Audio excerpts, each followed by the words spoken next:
సరదాగా మనం ఒక గేమ్ ఆడదాం. అరే ఏంట్రా ఈడు హలో ఎవ్రీవన్ అని కూడా చెప్పకుండా స్టార్ట్ చేశాడు అనుకుంటున్నావా? చెప్పలేదంటే ఒక రీజన్ ఉండి ఉండిద్దిగా. సో ఫస్ట్ ఒక గేమ్ ఆడదాం మనము. సపోజ్ నేను ఇక్కడ నీకు ఒక ఎరే ఇచ్చాను. ఆ ఎరేలో కంటెంట్స్ ఏంటని కూడా చూపిట్లా. జస్ట్ ఒక ఎరే, ఒక బ్లాక్ బాక్స్ అనే దాన్ని ఎరే ఇచ్చేసాను. సో ఈ బ్లాక్ బాక్స్లో లోపల ఏముంటుందో మనకు తెలియదు. దాని తర్వాత నేను ఒక టార్గెట్ ఇచ్చాను, సమ్ ఎక్స్ అనే టార్గెట్. నీకు ఇచ్చిన క్వశ్చన్ ఏంటంటే you need to find two values. ఆ ఫైండ్ అవుట్ చేసిన టూ వాల్యూస్ యొక్క సమ్ చేస్తే నాకు ఈ టార్గెట్కి ఈక్వల్ అయి ఉండాలి.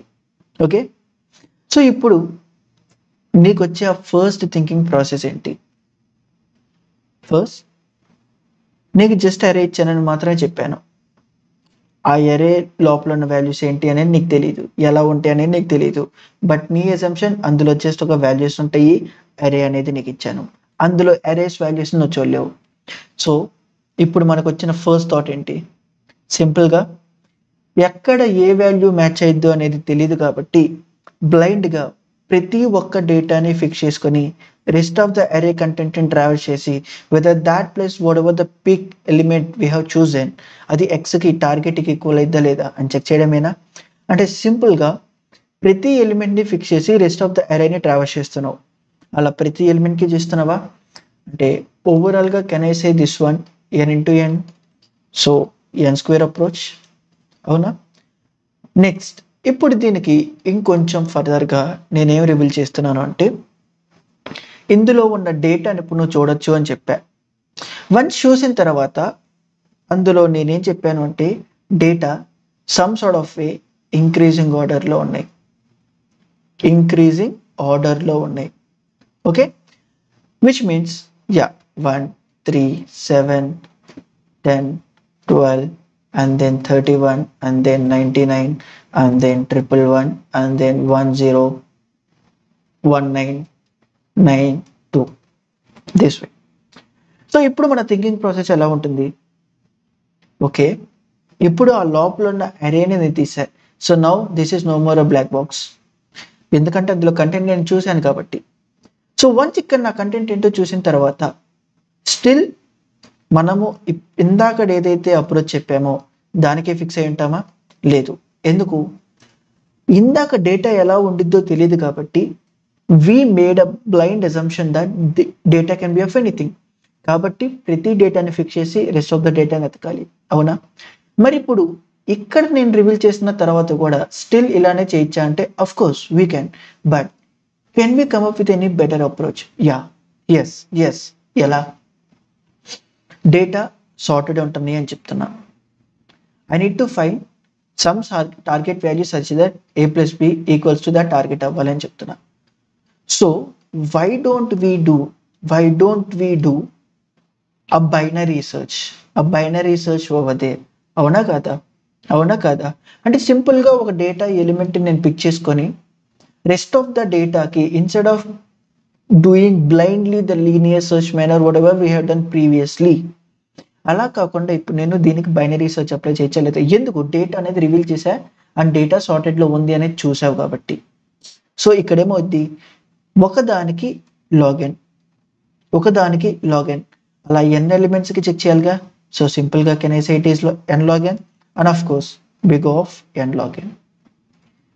ఇంతేనా మనం చేసేది ఇప్పటిదాకా? మనకు వచ్చిన అప్రోచెస్ ఇదేనా? ఎందుకు ఇలా అప్రోచెస్ వచ్చింది? ఎందుకని దీంతోనే స్టిక్ కాలేదు? ఎందుకంటే ఇక్కడ డేటా అనేది నీకు తెలియదు. నీకు డేటా ఏంటి అనేది తెలియనప్పుడు నువ్వు బ్లైండ్గా some sort of a brute force టెక్నిక్ని వాడేసావు. అంటే data irrespective of the data మనకు వచ్చిన థింకింగ్ ప్రాసెస్ని వన్స్ ఎప్పుడైతే డేటా రివీల్ అయ్యిందో అక్కడ ఏం చేసావు? నువ్వు అక్కడున్న డేటా ప్యాటర్న్ని అంటే సార్టెడ్ అనే ప్యాటర్న్ని యూటిలైజ్ చేసుకున్నావు. Just because of the reason you have utilised, you have come up the approach called binary search, అవునా కదా? అంటే దీని మీనింగ్ ఏంటి? నీవు ఆ పర్టిక్యులర్ క్వశ్చన్ని ఏదైతే నేను రివీల్ చేశానో దాన్ని ప్రాపర్గా అర్థం చేసుకున్నావు. బికాస్ ఆఫ్ దాట్ రీజన్ ఎన్ స్క్వేర్లో ఉండాల్సిన డేటాని ఎన్ లాగ్ ఎంతో తెచ్చావు. n స్క్వేర్లో రావాల్సిన టైం కాంప్లెక్సిటీని n log nకి తెచ్చావు, అవునా కదా? దీన్ని ఫర్దర్గా మనం ఏమన్నా తగ్గించగలమా? ఇప్పటిదాకా మనకి తెలిసిన కాన్సెప్ట్ బేసిస్ మీద whatever the array, searching, sorting complete చేసామో దాని బేసిస్ మీద దీన్ని సాల్వ్ చేయడం ఇంకొంచెం ఫర్దర్గా అనేది it's impossible. But what if, let me ask some questions. నువ్వు నీ మైండ్లో నాకు ఎస్ ఆర్ నో అనే ఆన్సర్ ఇచ్చుకుంటే చాలు. What if my target was 39. My target was 39. What if I say,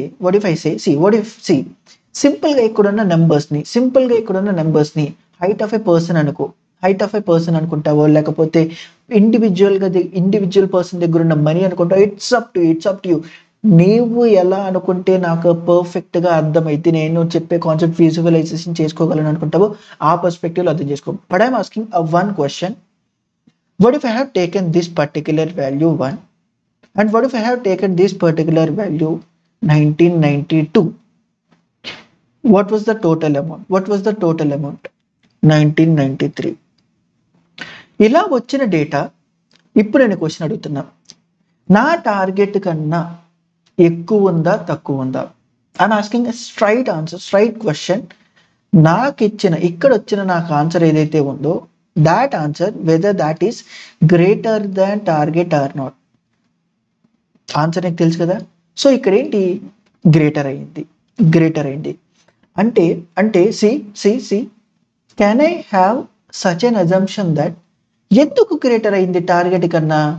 ఎందుకంటే ఇక్కడ ఏదైతే నేను వాల్యూ తీసుకున్నానో దీనివల్ల అది ఎక్కువ ఇంపాక్ట్ ఉండడం వల్ల నాకు కావాల్సిన డేటా, నాకు కావాల్సిన టార్గెట్ ఆన్సరు ఎక్కువైందని చెప్పచ్చా లేదా? సపోజ్ ఇక్కడున్న వాల్యూ నేను ఫస్ట్ వాల్యూ అనుకుంటున్నా, ఇక్కడ తీసుకున్న సెకండ్ వాల్యూ అనుకుంటున్నా, అండ్ నాకు వచ్చిన ఆన్సర్ ఇది ఆన్సర్ అనుకుంటున్నా.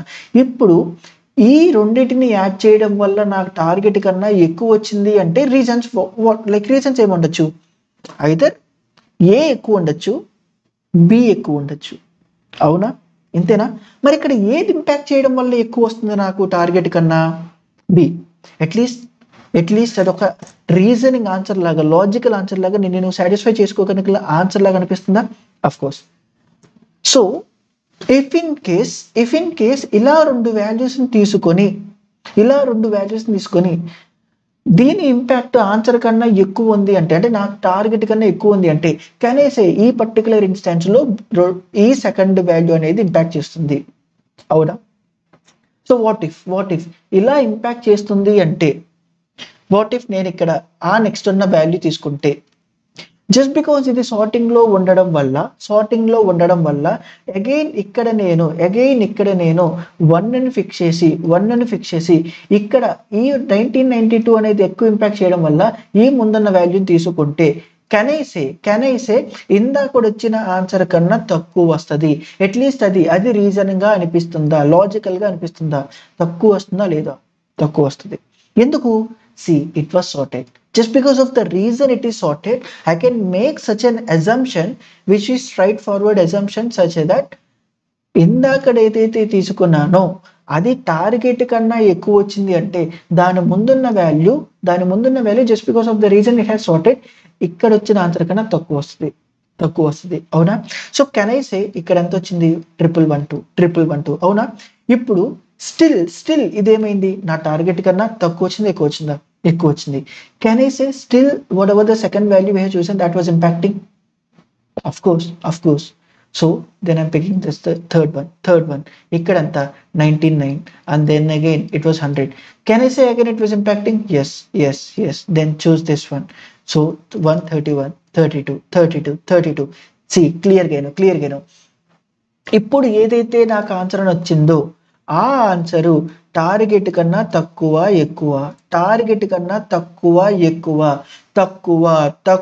ఇక్కడ టార్గెట్ ఎక్కువైంది అంటే టార్గెట్ కన్నా నేను ఒక 2 వాల్యూస్ని తీసుకుంటున్నా. ఆ 2 వాల్యూస్ లోపల ఏ కంటెంట్ ఉందనేది నీకు తెలియదు, బట్ దాని యొక్క సమ్ అనేది టార్గెట్ కన్నా తక్కువ వస్తుంది అని అంటే అఫ్ కోర్స్ నేను ఇక్కడ సమ్ సార్ట్ ఆఫ్ వాల్యూ తీసుకుంటున్నా అండ్ ఇక్కడ సమ్ సార్ట్ ఆఫ్ వాల్యూ తీసుకుంటున్నా అండ్ ఐఎమ్ అష్యూరింగ్ యూ ఏలో బి కన్నా తక్కువ ఉన్న వాల్యూ పెడతాను ఆర్ ఈక్వల్ వాల్యూ పెడతాను. బట్ యా ఏలో నీకు ఇచ్చే అష్యూరెన్స్ ఏంటంటే ఏలో బి కన్నా తక్కువ ఉన్న వాల్యూ పెడతాను అనే అష్యూరెన్స్ ఇస్తే దెన్ నిన్ను అడిగే క్వశ్చన్ సమ్ సార్ట్ ఆఫ్ వే దీని యొక్క ఆన్సర్ అనేది నా టార్గెట్ కన్నా తక్కువ వచ్చిందంటే దేని ఇంపాక్ట్ వల్ల ఆ టార్గెట్ తక్కువైందనే ఒక క్లియర్ అనాలిసిస్ చేయొచ్చా లేదా? అఫ్ కోర్స్ అంటే నా ఆన్సర్ ఇప్పుడు టార్గెట్ కన్నా తక్కువ ఉంది అని అంటే అండ్ దాంతో పాటు I'm giving that assurance to you that B value కన్నా ఏ వాల్యూ ఉండే పోర్షన్లో తక్కువ ఉంటుంది అంటే ఖచ్చితంగా ఏ వాల్యూ తక్కువ ఉండడం వల్లే ఈ టార్గెట్ అనేది ఆన్సర్ అనేది టార్గెట్ కన్నా తక్కువైందని చెప్పచ్చా లేదా? సో ఇప్పుడు నేను ఇక్కడ 1 బదులు ఇక్కడ 1 తీసుకో ఆ నెక్స్ట్ వాల్యూని ఇంక్రీజ్ చేయొచ్చా లేదా?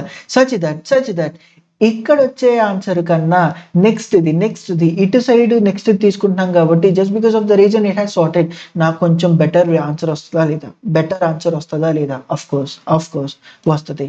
ఒకసారి చెక్ చేద్దాం. ఇదంతా జస్ట్ ఒక అజంప్షన్, అనాలిసిస్ చేస్తున్నాము. ఈ ఫస్ట్ గేమ్ ఆడదాము, దాని తర్వాత చూద్దాము.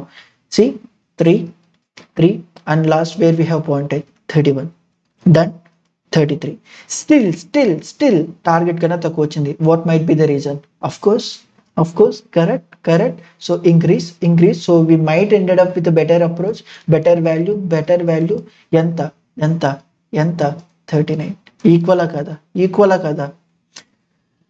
ఫైన్. మరి ఇప్పటిదాకా మనం ఏం చేసాము?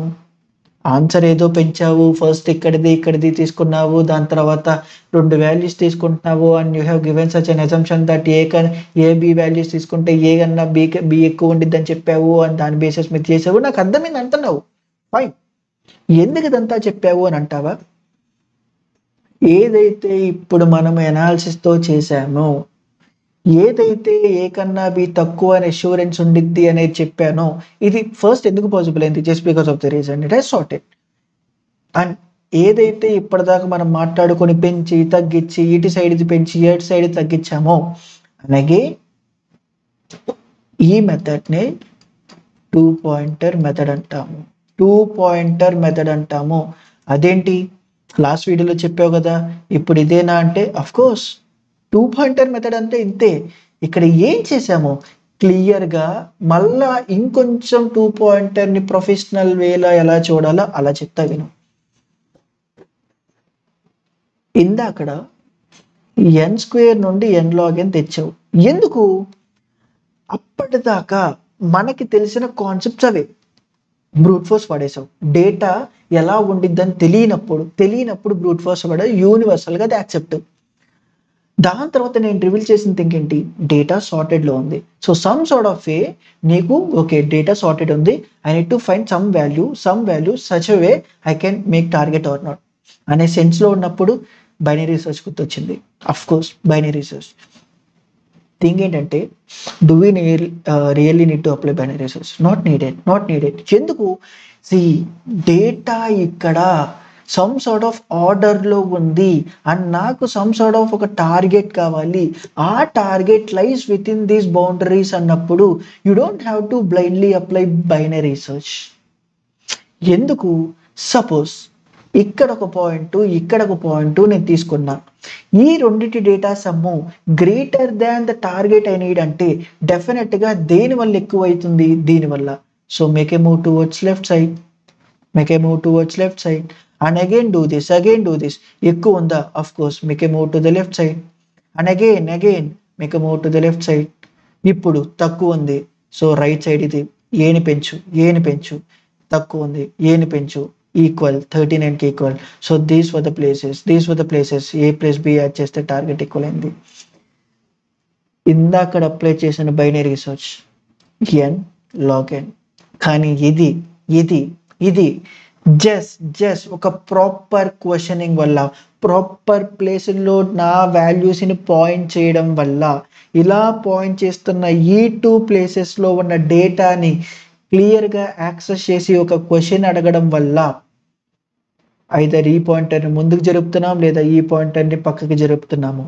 ఇలా ఆల్మోస్ట్ ఆ రెండు ఒకే దగ్గరికి వచ్చేలాగా చేస్తున్నాము. అవునా కాదా? అవునా కాదా? ఇలా ట్రావెల్స్ అవుతున్నప్పుడు క్వశ్చన్ అడుగుతున్నాం. ఆ క్వశ్చన్ ఎంత టైము? Constant time.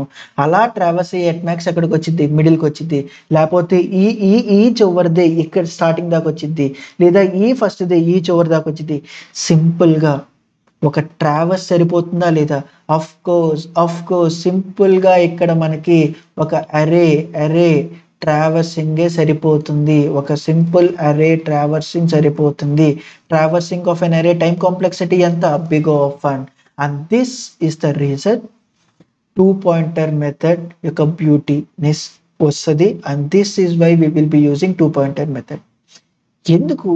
ఎన్ స్క్వేర్ నుండి ఎన్ లాగ్ ఎన్కి వచ్చింది, ఎన్ లాగ్ ఎన్ నుండి ఎన్కి వచ్చింది. అరే ఎక్కడ ఎన్ స్క్వేరు, ఎక్కడ ఎన్నో? ఇదంతా ఎందుకు పాసిబుల్ అయింది? Just because of the reason it's a linear data structure. Just because of that reason it has a sorted nature. Sorted ఉంటేనే అప్లై చేయడం కాదు. ఎలాగైతే మనం బైనరీ సర్చ్లో నేర్చుకున్నామో, just because of the sortedness ఉంటేనే కాదు, డేటాలో ఒక సమ్ సార్ట్ ఆఫ్ ప్యాటర్న్ దొరికితే. అండ్ ద సేమ్ వే ఇక్కడ కూడా ఇఫ్ ఇన్ కేస్ అప్పటిదాకా సాల్వ్ చేస్తున్న ప్రాబ్లమ్ని నెసెసిటీగా ఫైండ్ అవుట్ అండ్ ఎస్ని బైనరీ రిసర్చ్కో ఇంకో టెక్నిక్లో కాకుండా సమ్ సార్ట్ ఆఫ్ వే 2 పాయింటర్స్తో నేనేమన్నా క్వశ్చనింగ్ ఫ్రేమ్ని ప్రాపర్గా చేయగలనా? అలా చేసి ఫైండ్ అవుట్ చేయగలిగితే అలా సాల్వ్ చేసిన క్వశ్చన్నే మనము 2 పాయింటర్ మెథడ్ అంటాము. ఇంతకు మించి ఏం లేదు. నెక్స్ట్ 10 క్వశ్చన్లు చేసిన, 15 క్వశ్చన్లు చేసిన, 20, 30 ఎన్ని ఈ ప్లేలిస్ట్లో నేను ఎన్ని క్వశ్చన్స్ చేస్తే అన్ని క్వశ్చన్స్కి ఆల్మోస్ట్ ఇంతే ఉండిద్ది. చిన్న చేంజెస్ ఏంటంటే పాయింటర్ లాస్ట్ పెడుతున్నానా, పక్కనే పెడుతున్నానా, స్టార్టింగ్ మిడిల్లో పెడుతున్నానా, ఎక్కడెక్కడ పెడుతున్నానా, అది క్వశ్చన్ బట్టి డీల్ చేస్తా. అని ఇప్పుడు నేను అడిగిన క్వశ్చన్లో ఇక్కడ పెట్టా, నెక్స్ట్ క్వశ్చన్లో పక్కన పెడతా, లేదా లాస్ట్ పక్కన పెడతా, లేదా ఇక్కడ మిడిల్లో పెడతా, నా ఇష్టం. If I'm solving some question using 2 pointers in the sense ఒక పర్టికులర్ ఇండెక్సెస్ బేసిస్ మీద పాయింట్ చేసి మనం డెసిషన్ మేకింగ్ తీసుకుంటాము. డన్. అలా సాల్వ్ చేస్తే దాన్ని మనము 2 పాయింటర్ మెథడ్ అంటాము. మరి ఇంతేనా, ఇంకేం కాదా అంటే, అరే ఇంకో వీడియోలో 3 పాయింటర్లు పెట్టాల్సి వస్తుంది, ఇంకో క్వశ్చన్లో స్టార్టింగ్ మిడిల్ ఎండ్ పెట్టాల్సి వస్తుంది. దాని బేసిస్ మీద చేస్తావు, దాన్ని 3 పాయింటర్ మెథడ్ అంటాము. ఇంకో క్వశ్చన్లో 4 పెడతావు, దాన్ని 4 పాయింటర్ మెథడ్ అంటాం. సో సింపుల్గా ఇదల్లా కే పాయింటర్ మెథడ్. బట్ జనరలైజ్డ్గా మోస్ట్ ఆఫ్ ద క్వశ్చన్స్ అనేది ఈ కేటగిరీలో ఉంటాయి. So just because of that reason మనం 2 పాయింటర్ మెథడ్ అంటాము. బట్ స్పెసిఫిక్ టు జనరలైజ్డ్ వర్షన్గా మాట్లాడాలంటే it's not a 2 pointer method, it's a K pointer method. ఒక పర్టికులర్ ప్రాబ్లంకి ఎన్ని పాయింటర్లు పెట్టి నువ్వు సాల్వ్ చేస్తే అది అన్ని pointer method. 2 pointer method, 3 pointer method, 4 pointer method, 5 pointer method. Done. But most of the thing we'll go with this method. మరి ఇది ఏ కేటగిరీ కింద వస్తుంది? డిఎస్ఏలో మనకి డేటా స్ట్రక్చర్ ఉంది, అల్గోరిథమ్స్ ఉంది. ఇప్పుడు ఇది డేటా స్ట్రక్చర్ అంటే కాదు, అట్లీస్ట్ ఈ పార్టీకి నువ్వు డిఫరెన్షియేట్ చేయగలవు. మరి అల్గోరిథమిక్ పార్ట్, ఈ అల్గోరిథమిక్ పార్ట్లో ఏ కేటగిరీ ఉండిద్ది? ఆల్రెడీ నేను చెప్పా, డివైడ్ అండ్ కాన్కర్ ఉంది, గ్రీడీ మెథడ్ ఉంది, దాని తర్వాత డిపి ఉంది. ఇది గ్రీడీ అప్రోచ్ కింద వస్తుంది. ఎందుకు? షార్ట్ ప్రతిసారి గ్రీడీగా చేస్తుంది. బెటర్గా షార్ట్ ఎంతో అన్ని బ్లైండ్గా కాకుండా బెటర్గా షార్ట్ వేలో షార్టెస్ట్గా ఆన్సర్ని దొరికేలా చేస్తుంది. Just because of these reasons it was a greedy టెక్నిక్లో ఒక మెథడ్. అంటే గ్రీడీ అల్గోరిథమ్స్లో బోల్డ్ ఉంటాయి, అందులో వన్ ఆఫ్ ద మెథడ్ వచ్చేసి 2 పాయింటర్ మెథడ్. చాలా మంది కన్ఫ్యూజ్ అవుతారు, అరే అల్గోరిథమ్స్లో ఇన్ని ఇందులో ఏదేది అని. సో గ్రీడీ అల్గోరిథమ్స్లో one of the method 2 pointer method. Okay, అదే ఇదంతా ఎందుకు చెప్తున్నావు? ఇదంతా నువ్వు ఇంట్రడక్షన్ వీడియోలో చెప్పచ్చు కదా, ఇప్పుడు ఎందుకు చెప్తున్నావు అని అంటే దానికి ఆన్సర్ ఇప్పుడు చెప్తున్నాను. హలో ఎవ్రీవన్, ఇవాళ మనము lead code question number 167 2 sum 2 input అరే ఈజ్ సార్టెడ్ అనే క్వశ్చన్ ని సాల్వ్ చేద్దాం. ఎందుకు ఇలా చెప్పాను అనుకుంటున్నావా? ఇదే ప్రాసెస్ని లేదా ఇదే క్వశ్చన్ని నేను ఇంట్రొడక్షన్ వీడియోలో చెప్పుంటే, బై ఛాన్స్ నేను చెప్పుంటే, లేదా ఈ వీడియో స్టార్టింగ్లోనే ఈ పర్టికులర్ యూఐని ఓపెన్ చేసి ఉంటే, ద మూమెంట్ నేను ఎప్పుడైతే ఓపెన్ చేశానో నువ్వు చూసే ఫస్ట్ థింగ్ ఇది.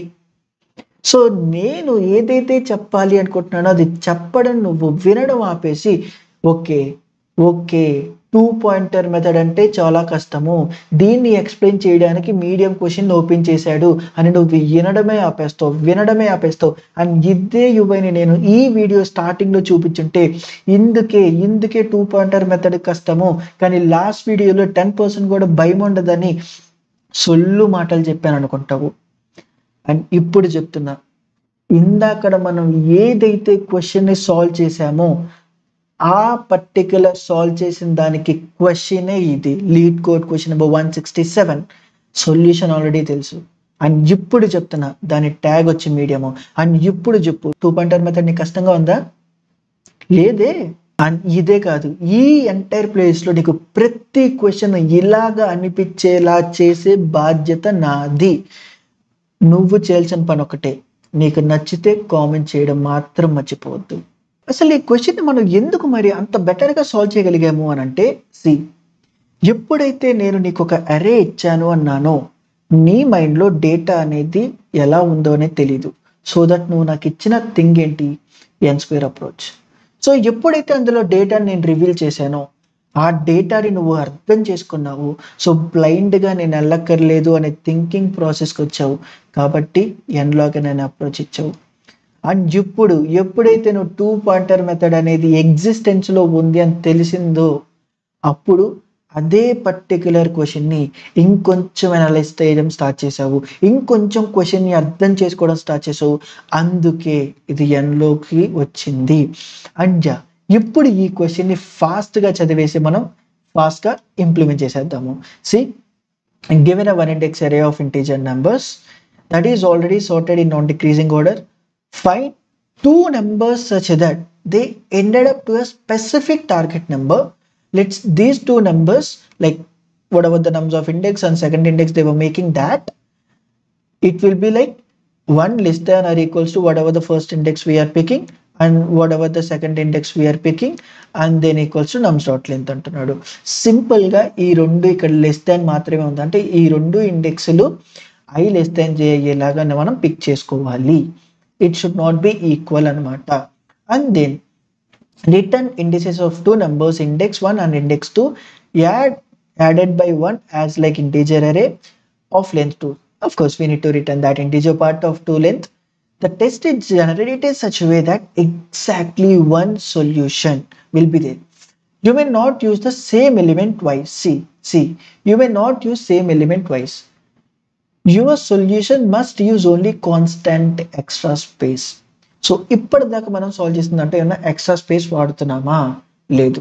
బట్ ఆఫ్ కోర్స్ వేరియబుల్స్ని వాడుతున్నాము. 2 పాయింటర్స్ వాడుతున్నాము. అదేంటి? జస్ట్ ఆ వేరియబుల్, దాని సైజు కాన్స్టెంట్. సో అదే కాన్స్టెంట్. 10,000 1 lakh వేరియబుల్స్ వాడినా still it's a constant until unless you are taking a space of array size. ఇవన్నీ ఆల్రెడీ మనం చూసాం. మరి లేట్ చేయకుండా ఫాస్ట్గా ఇంప్లిమెంట్ చేసేద్దాము. సింపుల్గా నేను లెఫ్ట్ సైడ్ ఉన్న దాన్ని లెఫ్ట్ సైడ్ పాయింట్ చేస్తున్న దాన్ని లెఫ్ట్ అనుకుంటా. సో ఇది ఎక్కడ నుంచి స్టార్ట్ అవ్వాలి? 0. అండ్ రైట్ సైడ్ ఉన్న దాన్ని రైట్ సైడ్కి మోస్ట్గా పాయింట్ చేయాలి. సో సింపుల్గా ఇది right minus like nums dot length -1. అవునా? ఇప్పుడు ఇది ఎక్కడ దాకా రన్ చేయాలి? Less than or equals to రైటా కాదా? అవునా? ఆఫ్ కోర్స్ ఇక్కడ ఈక్వల్ కేసులో మనం ట్యాకిల్ చేయక్కర్లేదు, ఎందుకంటే we need to pick 2 different indices. So less than దాకే రన్ చేస్తున్నా. సో ఇలా వస్తున్నప్పుడు what I need to make, ఏం చేయాలి? ఏముంది, ఆ 2 వాల్యూస్ని యాక్సెస్ చేయి. ఫైన్. ఫస్ట్ నేను nums of left ని యాక్సెస్ చేస్తున్నా, దెన్ ప్లస్ చేసి నమ్స్ ఆఫ్ రైట్ని యాక్సెస్ చేస్తున్నా. ఇఫ్ ఇన్ కేస్ అది లెస్ దాన్ నా టార్గెట్ అయితే, అంటే ఈ రెండు యాడ్ చేసిన, అంటే లీస్ట్ మోస్ట్ హైయెస్ట్ మోస్ట్ది యాడ్ చేసిన నా టార్గెట్ కన్నా తక్కువ ఉంది అంటే ఎవరి వల్ల ఇంపాక్ట్ అవుతుందా తక్కువ అనేది? లీస్ట్దేనా. So I need to make move of least one. So సింపుల్గా ఇక్కడ నేను లెఫ్ట్ ప్లస్ ఇచ్చా. ఇఫ్ ఇన్ కేస్ ఇలా కాలేదు అంటే రైట్ ఇది ఇంపాక్ట్ అవుతుంది, అంటే టార్గెట్ ఎక్కువ అవ్వండి. టార్గెట్ ఎక్కువ అవుతుంది అనే రీజన్ ఎవరి వల్ల వస్తుంది? రైట్ వల్ల. So I need to decrease the right portion. So simply I make right minus.